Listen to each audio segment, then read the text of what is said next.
Bunuh diri itu masuk mana? Masuk surga apa masuk neraka? Halo? Kalau bunuh diri masuk surga apa masuk neraka? Oke, kalian Tuhan ya. Hebat semuanya langsung tahu. Nah, ini kita penting hati-hati. Pertama, 10 hukum ketika Tuhan berikan, 5 hukum pertama mengatur hubungan antara manusia dengan Tuhan. Bagaimana tidak boleh ada ilah lain dan bagaimana kita tidak boleh menyembahnya. Kemudian hukum yang kelima di antara 6 sampai 10 nantinya adalah membicarakan tentang menghormati orang tua. Ya. Nah, bagaimana kita menghormati orang tua itu merupakan antara Tuhan dan manusia itu, maka orang tua ditaruh pada tempat sebagai perwakilan surga yang harusnya kita hormati di dalam rumah kita. Nah, orang yang bisa menghormati ayah dan ibunya, orang yang mampu mengasihi ayah dan ibunya, dia akan bisa menghormati sesamanya. Karena latihan menghormati itu ada di dalam rumahnya. Ya. Nah, ini penting untuk kita sadari. Nah, baru kemudian setelah itu keluar, yaitu jangan membunuh. Maka di dalam relasi antara sesama manusia, yang pertama hukum ditaruh adalah jangan membunuh. Bukan jangan berzina, mencuri, atau saksi dusta, dan seterusnya. Nah, jangan membunuh menjadi satu bagian yang penting. Bagaimana hubungan antar manusia tidak boleh berakhir pada satu apa yang disebut membunuh itu. Mengapa? Pertama, manusia diciptakan oleh Tuhan. Maka kehidupan adalah milik Tuhan sepenuhnya. Maka Tuhanlah yang berhak atas kehidupan. Itu dulu satu ya. Jadi karena Tuhan berhak atas kehidupan, manusia tidak berhak atas kehidupan sesamanya. Jangan membunuh. Tetapi aspek kedua, sesudah manusia jatuh dalam dosa, manusia menjadi gelap mata. Tidak lagi mengerti kebenaran, tidak lagi takut kepada prinsip-prinsip yang Tuhan tanamkan. Dosa menyesatkan manusia. Sehingga terjadilah pembunuhan ironi yang pertama ketika Kain membunuh Habel. Kakak membunuh adik. Alasannya amat sangat tidak masuk akal. Karena Kain kesel kenapa Tuhan terima persembahannya Habel. Lucu juga ya. Kok bisa-bisanya urusan ibadah kesel sama Tuhan kok adiknya yang dibunuh. Adik kandung. Tetapi itu adalah satu realita yang mau mengajarkan kepada kita betapa hidup ini menjadi amat sangat rawan dan sangat berbahaya. Kalau kita tidak memahami, menyadarinya sepenuhnya bagaimana prinsip kebenaran itu harus ditanamkan dalam kehidupan ini. Jadi jangan membunuh. Tetapi kemudian terjadi pembunuhan pertama, Kain membunuh Habel. Mengapa Kain membunuh Habel? Dosa sudah menggelapkan matanya. Karena itulah ketika manusia semakin liar lalu saling bunuh dan saling meniadakan satu dengan lainnya, dibuatlah hukum ini. Maka diingatkan lagi manusia, jangan membunuh. Khususnya orang-orang Israel yang sudah diangkat Tuhan menjadi umatnya, ditetapkan Tuhan menjadi pilihannya. Maka dia bilang jangan membunuh. Ya, karena nyawa adalah hakku, pembunuhan adalah hakku. Nah begitu juga bahkan ketika orang-orang Israel itu perang, Tuhan bilang bunuhlah semuanya kecuali misalnya anak-anaknya. Atau bunuhlah semuanya, jangan ada yang tersisa misalnya gitu ya. Kadang-kadang kesannya kita lihat, sadis amat ya, kejam amat kok disuruh bunuh gitu. Tetapi ada satu aspek yang kita tidak boleh lupa, hidup adalah milik Tuhan. Emang kalau dia mau hancurkan seluruh dunia ini kenapa? Hidup ini memang milik dia kok. Dia kok yang jadikan dunia ini, kan begitu ya. Nah itu sebab ketika orang berkata itu terkesan sebagai sesuatu yang sadis, memang sadis. Kalau kamu membunuh dengan maumu. Karena kamu tidak punya hak atas nyawa orang lain.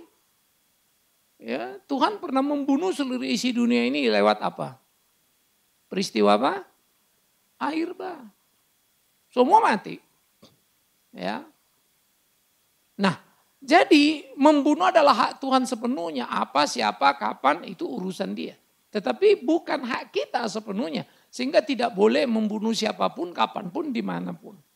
Musuh perang hanya boleh dibunuh kalau itu merupakan perintah Tuhan. Kalau bukan perintah Tuhan, Israel bahkan tidak boleh berperang. Ini perlu ya.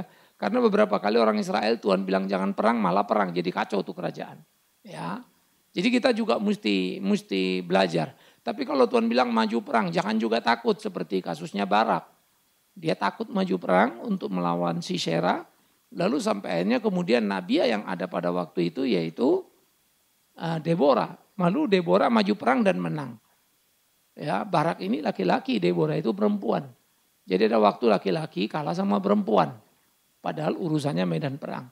Kenapa? Karena tidak mentaati dan tidak percaya pada apa yang Tuhan tetapkan dan Tuhan ajarkan. Ini jadi pelajaran penting. Nah, jadi kita rekonstruksi dulu. Hidup ini milik siapa? Hah? Milik Tuhan. Sepenuhnya ya, bukan separuh-separuh. Hidup ini milik Tuhan sepenuhnya. Kenapa? Karena dia yang menjadikan kita hidup. Dia yang memberi kita hidup. Jadi hak dia sepenuhnya. Kita tidak pernah menjadikan kita hidup, maka kita tidak berhak atas kehidupan. Oh, papa mama saya menikah lalu punya saya. Jadi papa mama berhak membunuh saya. Oh no. Papa mamamu punya anak seperti kamu, itu pun anugerah dan kedaulatan Tuhan.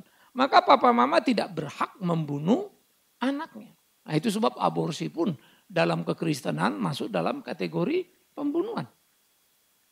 Ya. Nah, jadi itu tidak boleh. Ya. Nah, jadi kita bisa melihat betapa seriusnya soal bunuh-membunuh ini. Nah, kalau dalam hukum perang tadi kan terjadi pembunuhan. Kalau Tuhan perintahkan, kalau Tuhan nggak perintahkan jangan. Jadi ini bukan soal Israel mau menyerbu dan mau membunuh, bukan. Ya. Ada waktu bangsa lain diserahkan Tuhan ke tangan Israel. Ada waktu Israel diserahkan Tuhan ke tangan bangsa lain. Seperti ke tangan Asyur, yang utara hancur semuanya. Lalu ke tangannya Babel, yang selatan hancur semuanya. Ya, jadi Allah berkuasa sepenuhnya.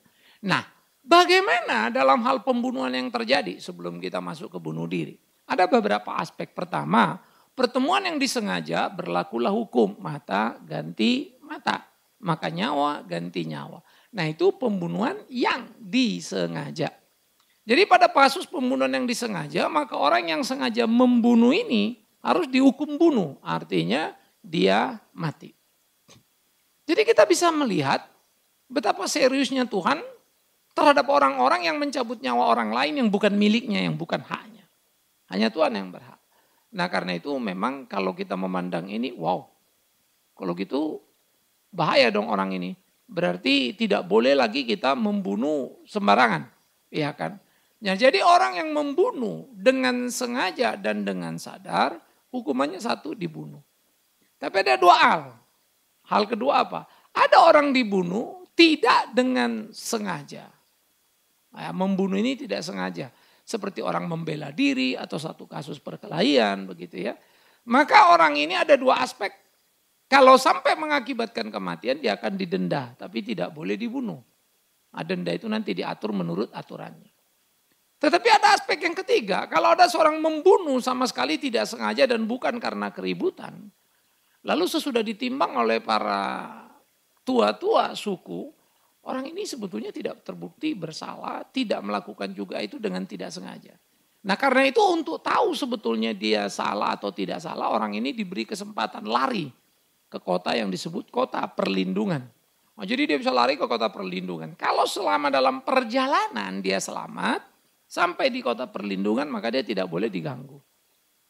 Tapi kalau kemudian misalnya keluarga yang dibunuh ini ngejar gitu ya, wah dia mau dibunuh.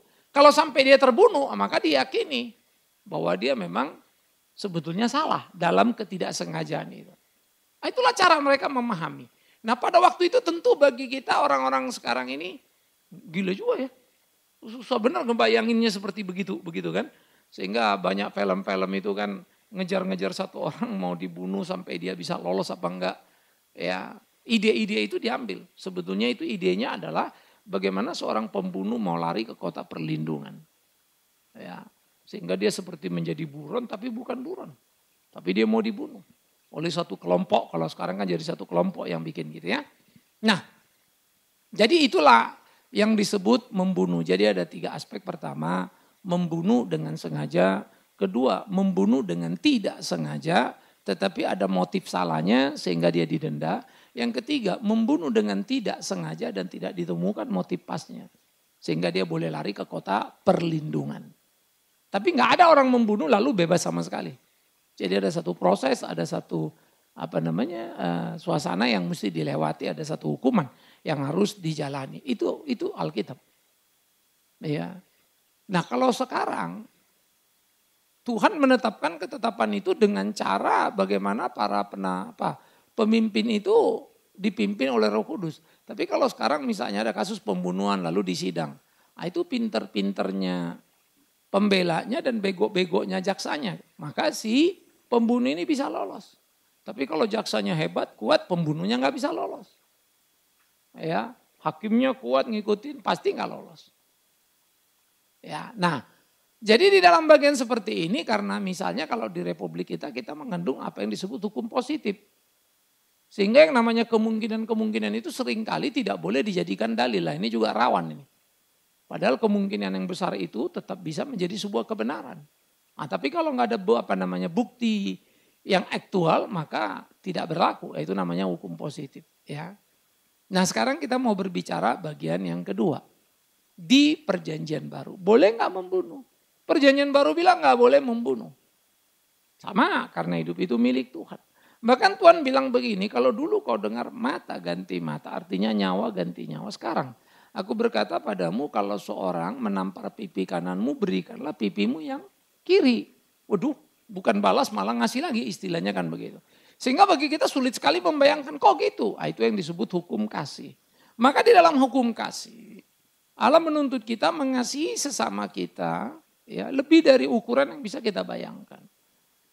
Bagaimana bisa begitu? Karena Allah mau menaruh itu menjadi perhatian serius kepada semua orang yang takut pada dia bahwa dialah yang berhak atas hidup. Dan pembalasan adalah hak dia. Mengapa pembalasan haknya dia? Kenapa dulu mata boleh ganti mata, sekarang nggak boleh? Karena Tuhan sudah menanggung mata ganti mata tadi, orang mencabut mata, maka seharusnya orang yang dicabut matanya atau keluarganya boleh mencabut mata orang itu. Tapi Tuhan menanggungnya. Di mana ditanggungnya? Di atas kayu salib. Nah itu yang disebut pengampunan dosa. Sehingga sekarang orang-orang yang percaya padanya, jangan kau mengambil mata orang itu. Aku akan berurusan dengan orang itu. Sehingga itulah yang disebut sebagai satu pemahaman bahwa dulu kita hidup dalam kutuk hukum Taurat mengakibatkan bahwa siapapun yang salah, siapapun yang jahat, dia pasti akan dihukum mati.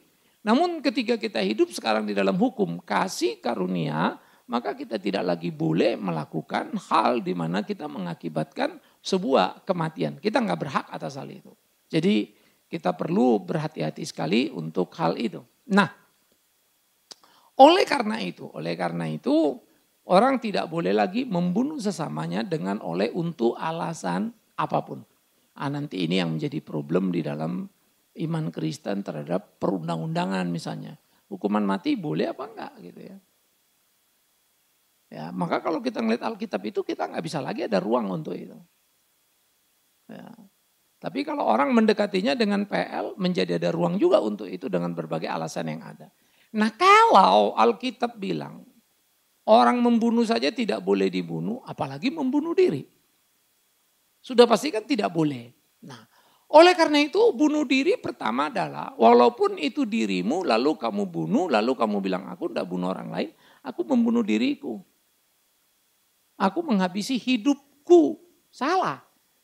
Salahnya apa? Kalau kamu berbicara dalam perspektif Alkitab, hidupmu bukan milikmu, dirimu bukan hakmu. Hidupmu milik Tuhanmu. Dirimu itu haknya Tuhanmu, makanya kita tidak boleh hidup semaunya, hidup berdosa, seenak perutnya. Nggak bisa. Kita mesti mempertimbangkan berbagai hal. Itu kita dengan Tuhan. Bahkan kita dengan lingkungan pun ada tata krama namanya kan. Ada etika, kamu nggak bisa seenaknya kan. Mengganggu temanmu kalau dia tidak suka. Ya, kalau teman bilang jangan ganggu, ya itu hak dia. Kamu nggak bisa ganggu dia seenaknya. Ada etika.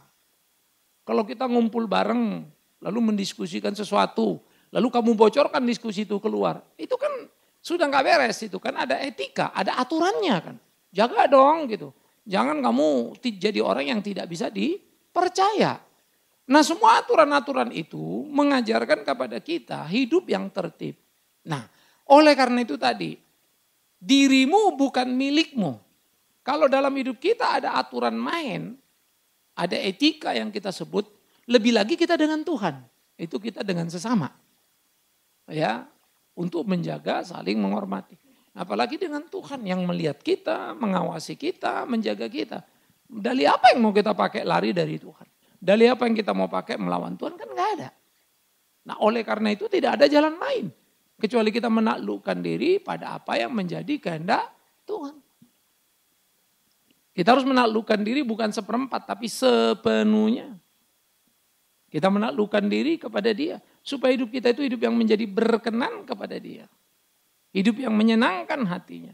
Nah inilah seharusnya kehidupan semua orang percaya dimanapun, kapanpun, bagaimanapun ketika dia menjalankan hari-harinya. Ketika dia menjalankan kehidupannya. Nah jadi tidak ada satu orang pun berhak membunuh dirinya. Karena hidupmu bukan milikmu sendiri.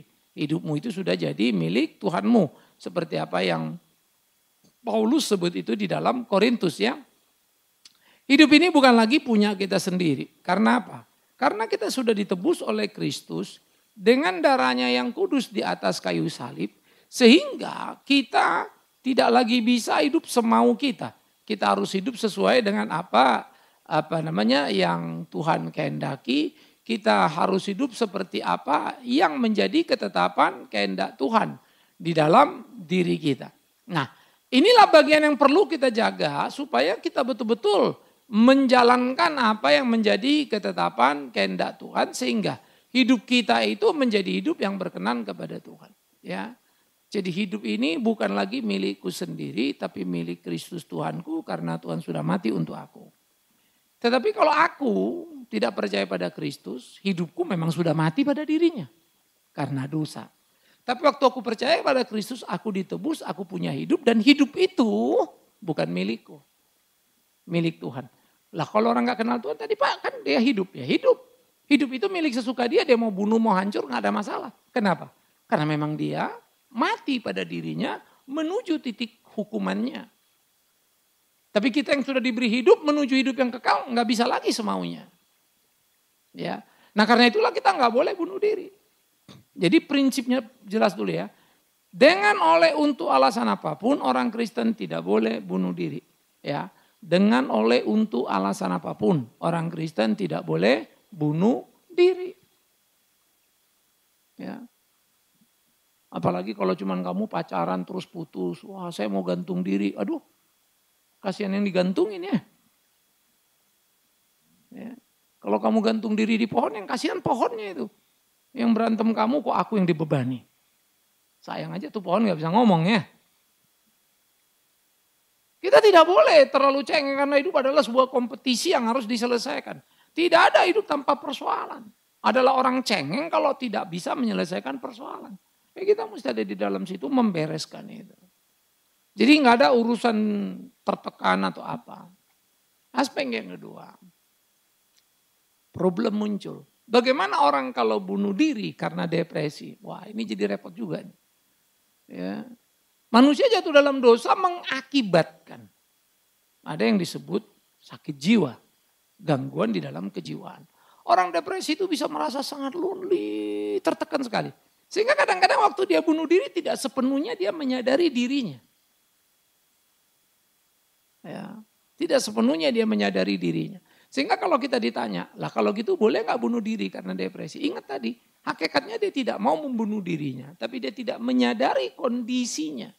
Sehingga dia waktu merasa lonely banget padahal banyak orang di sekitarnya. Merasa gak diperhatiin banget padahal semua orang care sama dia. Karena dia depres yang sangat berat. Lalu dia jujur membunuh dirinya. Ya.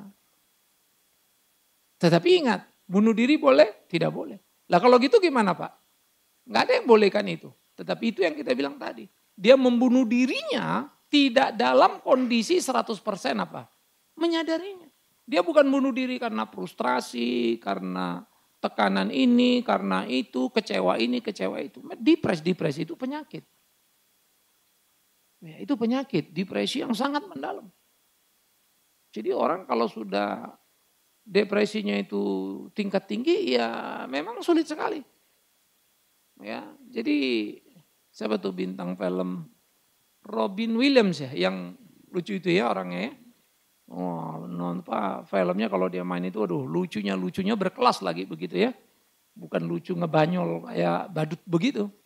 berkelas begitu. Hebat sekali, banyak orang suka, banyak yang nonton dia. Saya suka sekali karena kalau film yang lucu tapi berkelas dia itu.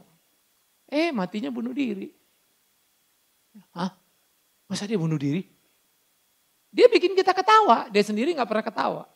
Dia dipres besar karena persoalan keluarga yang berlarut-larut, lalu tidak bisa ditangani, lalu dia jatuh kepada alkoholik, ya, lalu berapa kasus, ya, memakai narkoba juga, makin banyak halusinasi nggak karu-karuan, depresnya makin berat, dia bunuh diri, kaget orang,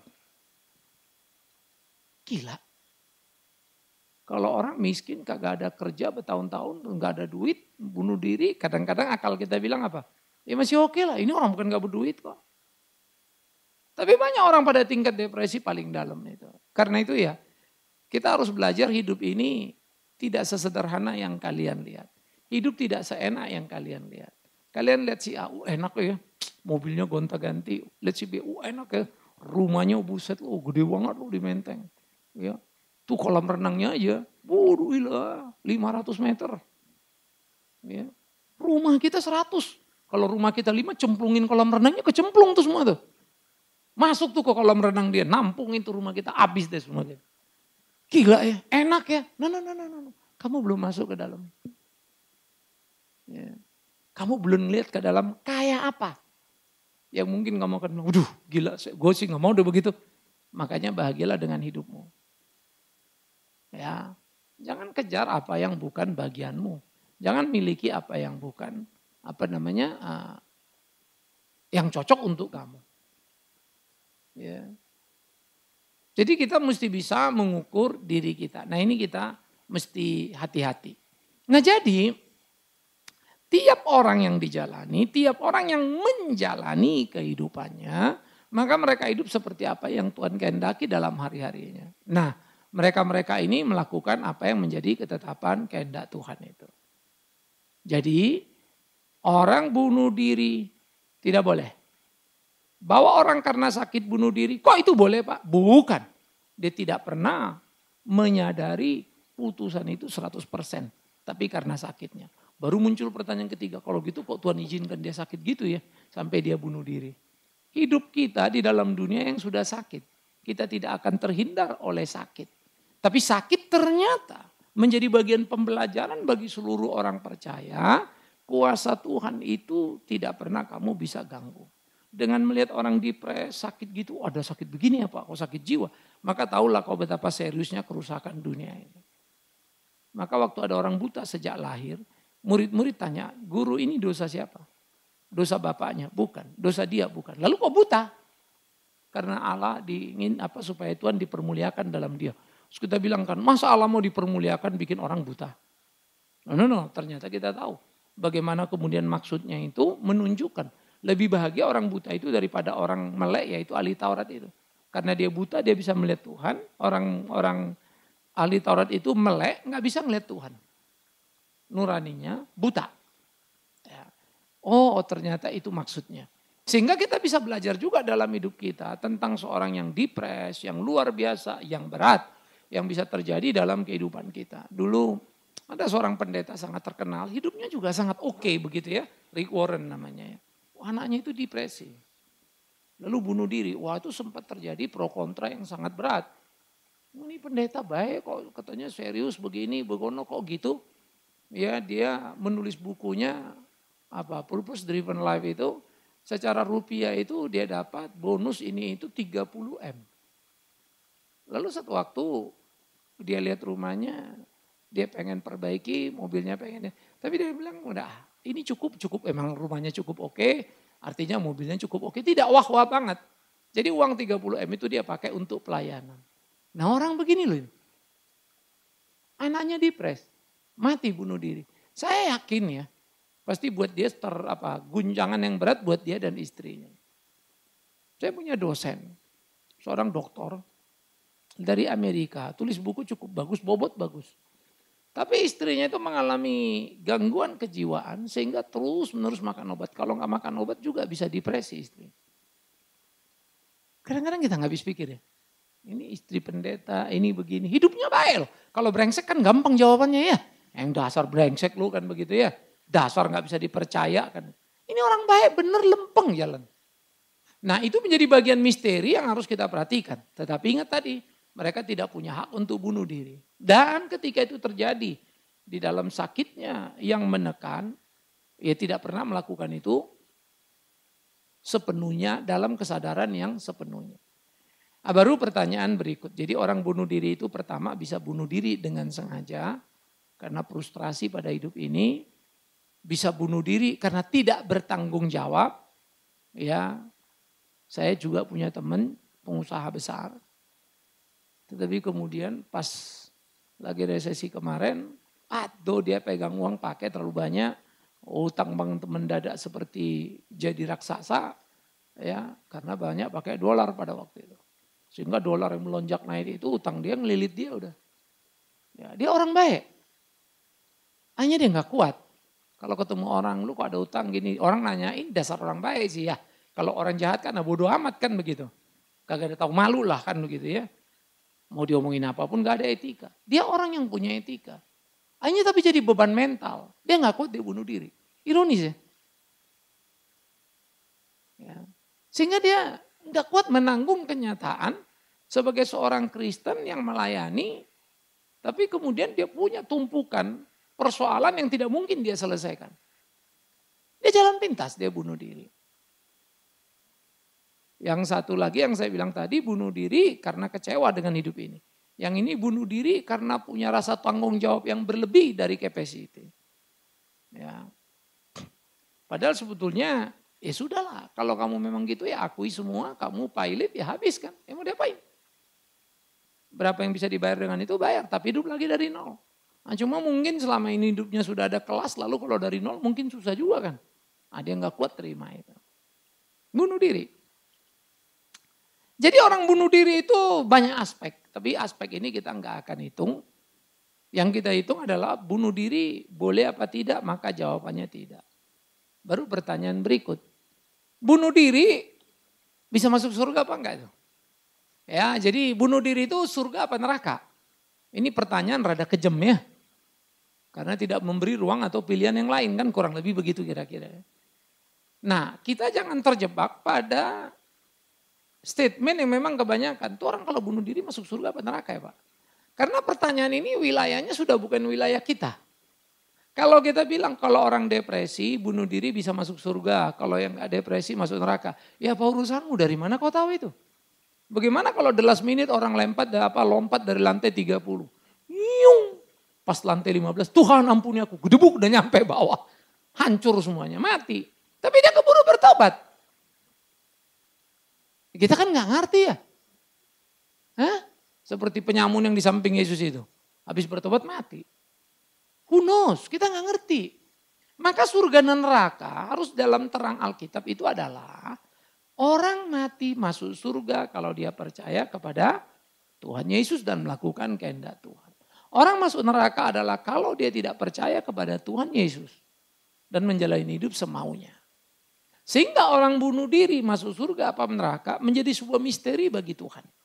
Tapi kalau orang ini pendosa, jahat gitu ya, diuber-uber polisi lalu dia lompat dari gedung, wah pluk jatuh mati karena kagak mau masuk penjara. Susah juga kita ngomongnya kan. Waduh itu mah rentetan kasusnya yang kita lihat jadinya.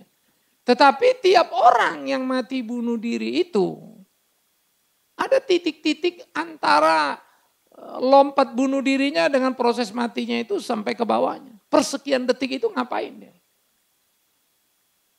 Ya. Kita nggak tahu.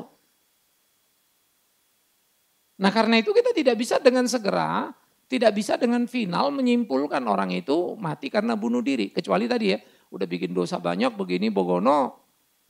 Udah kepepet dia bunuh diri deh. Nah itu lain lagi kasusnya. Sehingga kita lebih melihat bagaimana cara hidup dia selama ini.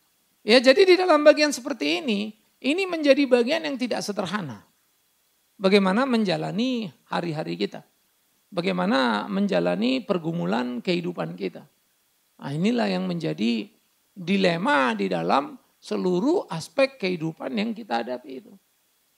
Jadi boleh bunuh diri? Jawabannya jelas. Tidak boleh dengan untuk alasan apapun. Orang kalau gitu orang bunuh diri masuk surga apa neraka. Kita nggak punya wilayah tuh. Itu sudah wilayah agak jauh dari jangkauan kita. Yang ada di wilayah kita adalah orang percaya kepada Kristus masuk surga. Yang tidak percaya masuk neraka. Itu jelas wilayahnya. Karena apa? Orang bunuh diri tadi tidak serta-merta karena memang dia jahat. Bisa jadi kasus seperti orang yang depresi tadi. Ya. Yang memang harus dikasihani, memang sakit dia. Ya. Lain ya orang yang kata dokter cancer, lalu dia bilang gak sembuh-sembuh ini penyakitnya, akhirnya dia bunuh diri. Nah, itu masih lebih sedikit berbeda ya. Tapi kalau orang depresi itu dia gak mau, memang sudah begitu dirinya. Makanya kalau dalam dunia hukum, orang depresi lalu melakukan satu kejahatan ataupun orang psikopat begitu ya, terbukti dia psikopat, dia melakukan kejahatan, dia gak bisa dituntut hukum itu. Dia cuma harus masuk rumah sakit jiwa.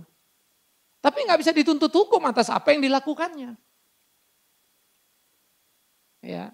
Jadi hukum aja ngelihat, kita mau tuntut apanya, memang sakit jiwa kok. Terbukti sakit jiwanya berat begitu ya. Nah ini yang memang perlu sekali untuk kita berhati-hati menangani orang yang menangani atau menilai kasus-kasus yang terjadi itu. Sehingga tidak bisa memukul rata semua hal sama saja. Ya. Disinilah prinsipnya orang Kristen itu harus jadi orang yang bijak. Membaca Alkitab itu dengan baik. Alkitab di PL boleh membunuh? Tidak boleh. Kenapa ada pembunuhan? Yang Tuhan izinkan. Mengapa Tuhan izinkan? Tuhan memerintahkan membunuh orang yang tidak mengenal dia. Itu simbol dari dosa. Dosa harus dihabisi. Sekarang kita boleh membunuh? Boleh. Tapi yang kita bunuh bukan orang berdosa, perbuatan dosanya. Maka dikatakan musuh kita itu bukan lagi daging dan darah, tapi penguasa di udara. Itu musuh kita sekarang. Jadi kita nggak boleh bunuh orang, tapi dosanya itu harus kita bunuh. Bagaimana menceritakan kebenaran supaya dia sadar dan hidup dalam kebenaran itu. Jadi perhatikan ya hal-hal seperti ini. Nah karena itu di dalam Alkitab orang milik Tuhan antar orang Israel tidak boleh membunuh. Ya, karena itu adalah sudah jadi miliknya Tuhan. Yang di luar itu bukan miliknya Tuhan. Mereka itu adalah orang yang memang sudah terhukum. Karena semua manusia sudah jatuh dalam dosa, sudah berbuat dosa. Semuanya kita mestinya dibinasakan. Tapi Israel dipilihnya jadi umatnya itu kedaulatan dia. Sehingga diberinya lah undang-undang ketentuan hukum yang berlaku. Tapi yang bukan umatnya merasa tidak penting untuk tunduk pada undang-undang atau hukum yang Tuhan buat. Karena mereka gak ada urusan sama Tuhan. Maka mereka melakukan apa yang mereka pahami. Mereka yakini. Sehingga orang-orang ini menjadi hidup dalam kekacauan yang luar biasa. Dan Tuhan mengizinkan mereka dibunuh. Dalam yang disebut hukum perang. Tapi ternyata orang Israel pun tidak belajar. Malah ikut-ikutan hidupnya kacau balau. Dan Tuhan pun hukum mereka. Tuhan buang yang satu ke Asyur, satu ke Babel. Banyak yang mati. Nah, jadi kita mesti melihat itu secara keseluruhan. Betapa seriusnya Tuhan terhadap hidup benar. Ya. Nah jadi kita juga harus belajar. Bagaimana seharusnya kita hidup yang benar di hadapan Tuhan. Supaya hidup kita itu jangan mendukakan Tuhan dan membuat Tuhan jadi murka terhadap kita. Karena cara hidup kita yang salah. Hidup kita harus menjadi hidup yang sungguh-sungguh. Yang sesuai dengan kehendak dia. Jadi perhatikan. Bunuh diri boleh apa tidak? Halo? Tidak. Bunuh diri masuk surga apa neraka? Halo? Itu menjadi misteri Allah. Yang bisa kita bilang kemungkinan dia masuk neraka kalau memang ada track record hidup dia yang gak beres lalu diakhiri dengan bunuh diri. Tapi kalau depresi, dan orang bisa gak lahir itu bawaan lahir sejak kecil dia depresi? Bisa. Mama yang punya kecenderungan depresi, anaknya lahir juga bisa depresi. Ya, makanya semua orang harus berhati-hati sekali dengan perjalanan kehidupannya.